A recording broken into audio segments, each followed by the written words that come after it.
네, 5월 11일 집하고 TV 진행을 맡은 앵커 김종원입니다. 윤석열 정부 부동산 정책 규제 완화에 대한 기대감으로 연일 술렁이고 있습니다.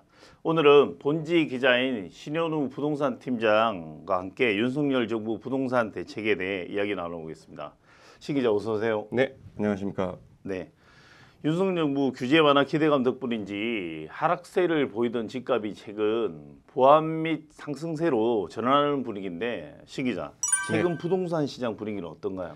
네, 새 정부 출범에 따른 기대감이 부동산 시장에 지금 미치고 있습니다. 실제 보합을 보이던 서울 아파트 값이 15주 만에 전체 상승을 이뤘는데요. 지금은 아직 고가 아파트나 재건축 아파트가 많은 상승을 견인하고 있고 강남이나 이런 부분도 많이 오르고 있습니다. 그리고 그동안 하락세를 보였던 강북권 아파트의 하락세도 멈췄고요. 비강남권 아파트들은 보합으로 돌아선 상황입니다. 실제 서초나 용산에서는 단기간에 수억 원이 뛴 아파트 매물도 있었습니다. 용산은 아무래도 청와대 이전 이런 기대감 그런 것 때문이죠. 네. 매수 심리도 자극을 조금 받고 있는데요. 실제 지표에서도 많이 움직임을 받고 있고 하락세를 보였던 것이 다시 상승 전환된 부분도 있습니다. 그리고 문제는 아직 기준선보다는 좀 낮아서 매물이 더 많은 상황이긴 한데 기대해 볼 만하다고 좀 보고 있습니다. 그러면 10일부터 다주택자 양도세 중과 조치가 1년간 한시적으로 면제됐습니다. 아직 시행령이 개정된 건 아니지만 국회 동의 없이도 가능한 사항이라 이달 안에 마무리하고 소급 적용키로 했는데요. 구체적인 내용을 신 기자가 좀 설명해 주시죠. 네, 그동안 다주택자들에게는 이제 양도세 중과 엄청난 세금 폭탄이라고 말할 수 있는 게 부과되고 있었는데 앞으로 1년 동안은 이게 면제를 받게 됩니다. 기존에는 최고 세율이 한 80%대까지 지방소득세 포함해서 80%대였다면 지금은 최고 세율이 40% 후반, 절반 수준으로 낮아지는 거죠. 그럼 과연 양도세는 얼마나 줄어들 것이냐가 관건입니다. 얼마나 줄어드는지 신 기자 좀 설명해 주시죠. 주택자가 10년간 보유한 한 채가 있을 경우 15억에 팔아서 5억의 양도 차익을 남길 경우에는요. 기존에는 한 2억 7천만 원 정도의 세금을 내야 됐습니다. 어마어마하네요. 네.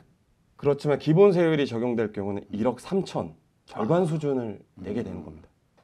거의 절반에 가깝네요. 네. 거의 이제 엄청난 혜택이라고 볼 수가 있겠죠. 이것 때문에 지금 다주택자들이 매물을 내놓을 경우는 시장에 매물이 쌓일 거고 공급이 확산될 것으로 기대하고 있습니다. 다주택자 양도세 카드 빠르게 진행하고 있는데요. 국장이 생각하시기에는 매물이 증가할 것 같은가요? 네. 일단 저는 그렇게 되고 있는 조짐이 보이고 있다고 생각합니다.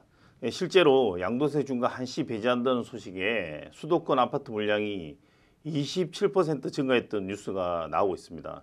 특히 올해 상반기에도 다주택자가 상급지로 이동하고 싶어하는 소위 말하면 똘똘한 한 채 수요도 앞서도 계속 이야기가 나오고 있었지만 실행을 하려는 사람이 많은 것 같습니다. 예를 들어서 지금 경기도에 살고 있는 분들이 인서울을 하고 싶다. 서울 진입하는 수요도 있을 수가 있고 특히나 다주택자들도 집을 내놓을 때 저희가 생각했을 때는 아무데나 우선으로 내놓는 건 아닌 것 같고요. 강남권의 똘똘한 한 채를 제외하고 소위 말해서 잠실에 있고 강북에 있고 이러면 일단 강남권 아파트를 놔두고 나머지부터 팔려는 이런 지금 전략을 펼치고 있는 것으로 보입니다. 특히 지금 오히려 그 서울 외곽 경기도 쪽에 매물이 늘어나고 있는 형편입니다. 그리고 또 다주택자가 종합부동산세 등 보유세를 기산일인 6월 1일 전에 집을 팔려면 시간이 촉박한 만큼 급매물로 매물을 내놓을 가능성이 높습니다. 다만 지금 급매를 내놓기에는 말 그대로 시간이 촉박합니다. 그래서 이 시기를 만약에 놓치게 되면 어차피 이 세제 혜택도 못 받는데 급매물로 내놓을 수 있겠냐 해서 지금보다는 조금 이 종합부동산세 자기가 덜 내게 되는 것보다는 좀 더 제값을 받으려 할 가능성이 높다고 생각이 듭니다. 그러면 전세 대란 등 부작용을 유발한다는 임대차 3법 국장께서는 좀 어떻게 평가하시는지 말씀 좀 해주십시오. 네, 윤 대통령이 이 부동산 정책 공약 중에서도 임대차 3법은 악법이라고 보며 수십 번 이 폐지에 대해서 사실 논했었습니다. 그럼에도 불구하고 지금 민주당이 다석을 차지하고 있다 보니 민주당의 동의 없이는 입법을 하기가 쉽지가 않습니다.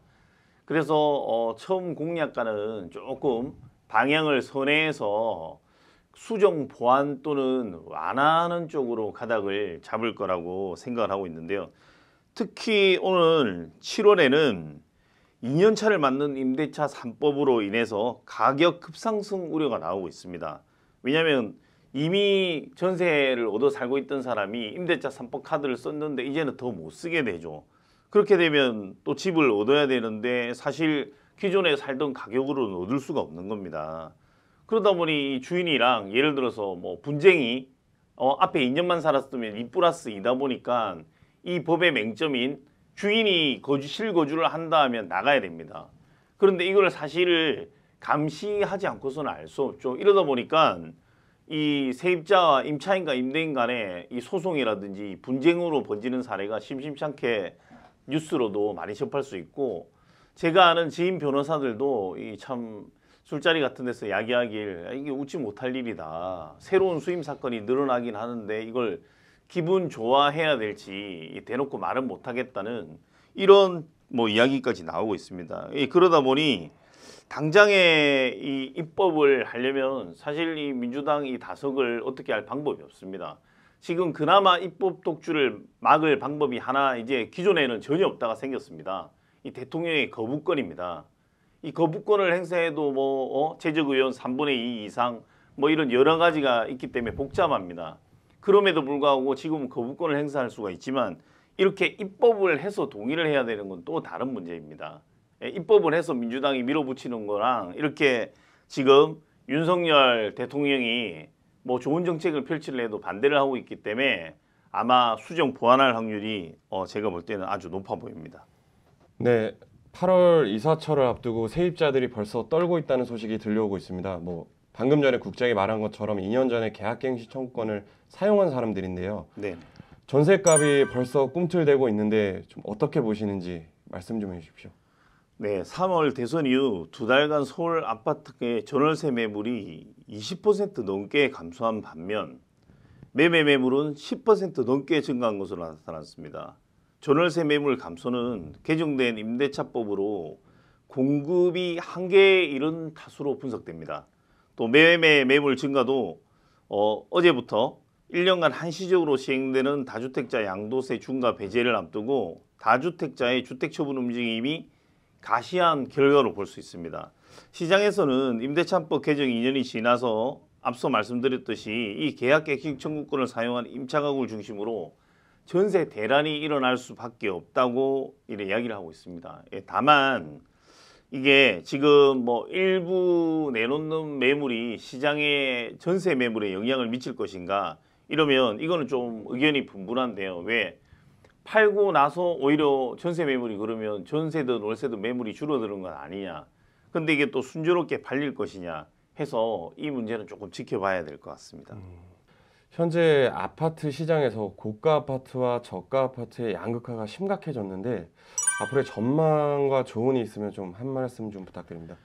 네, 문정부 5년간 뭐 잘 아시겠지만 시장의 양극화가 정말 심각한 상황이 됐습니다.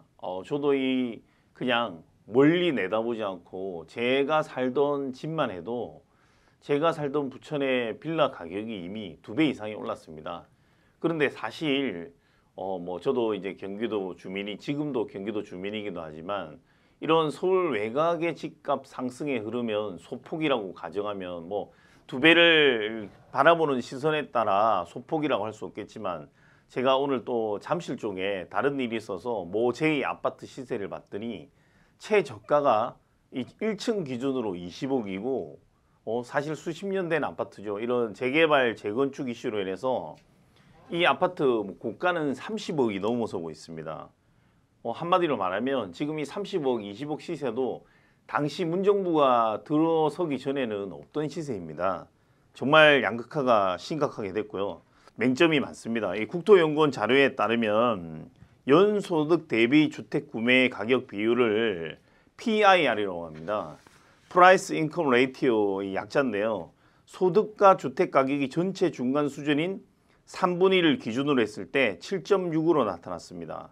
PIR은 주택 가격을 가구 소득으로 나눈 것으로 앞서 말씀드렸듯이 중산층이 7년 넘게 월급을 한 푼도 쓰지 않고 모아야만이 중간 가격의 수준을 전국 평균으로 마련할 수 있다. 서울에서는 19년이 걸린다 이런 이야기입니다.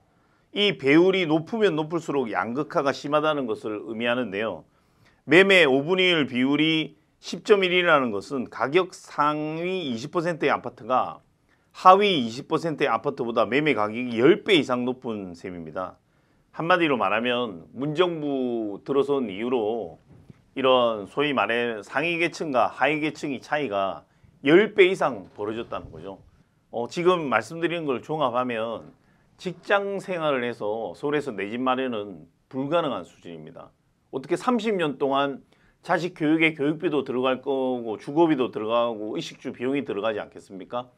30년간 10원도 안 쓰고 집을 모은다는 건 불가능하죠. 한마디로 자력으로는 서울에서는 집을 살 수 없다는 이야기입니다. 그래서 지금 윤석열 정부에 기대하는 것도 좀 이래 자기 자력으로 집을 마련할 수 있고 이런 공급 위주로 지금 사실은 씨가 말랐다는 이야기를 많이 하고 있습니다. 저희 좀 더 쉽게 표현하면 물이 흐르고 있는데 물이 잘 흘러야지 우리 돈이라는 게 그러지 않겠습니까?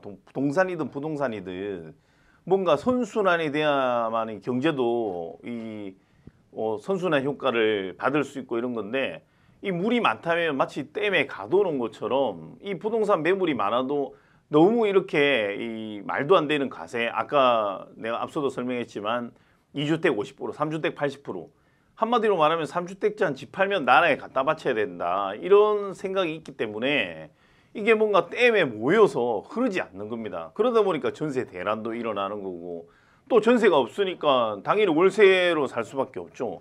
그러니까 월세를 과다하게 내야 되고 이 주거 비용이 너무 많이 들어가는 거죠. 지금 제가 볼 때 부동산 정책은 총체적 난국이라 볼 수 있기 때문에 하나부터 열까지 지금 앞서 그 문재인 정부 때 23번의 이런 소위 말하면 미봉책 그때그때 인스턴스식으로 정책을 내놓을 것이 아니라 지금 뭐 일부 비난도 있습니다. 왜 빨리빨리 안 하냐. 그런데 오늘도 취임과 동시에 소급 적용 이 법을 누구나 적용해 주겠다고 발표한 만큼 이미 저는 큰 틀에서 이런 소위 말하는 물의 흐름을 막아놓은 무게의 흐름을 물꼬를 터줬다고 생각을 하고 있고요. 또 이 또한 저는 이래 조심스레 예측을 하면 이 지금 2년이 지나서 민주당 다석이 무너지게 되거나 이런 지각 변동이 일어나면 제가 볼 때는 이 입법을 다시 폐지하는 수순까지도 밟을 수 있다고 저는 이렇게 예상합니다. 내비 냅두고 가만 놔두면 이 물 흐르듯이 경제는 흐르고 내 집 마련도 오히려 더 쉽게 될 거라 생각합니다. 저는 좀 더 정부가 더 공급의 속도를 내서 집값이 빨리 안정되기를 기대합니다. 네, 오늘 저희 부동산 팀장인 신 기자하고 윤석열 정부에 대해 정책에 대해서 이야기 나눠봤는데요. 예, 또 앞으로도 이 정부 정책이 나올 때마다 우리 신 기자랑 함께 같이 찾아뵙도록 하겠습니다. 시청해주신 디지털조선TV 시청자 여러분 감사합니다. 구독, 좋아요 눌러주시면 감사하겠습니다.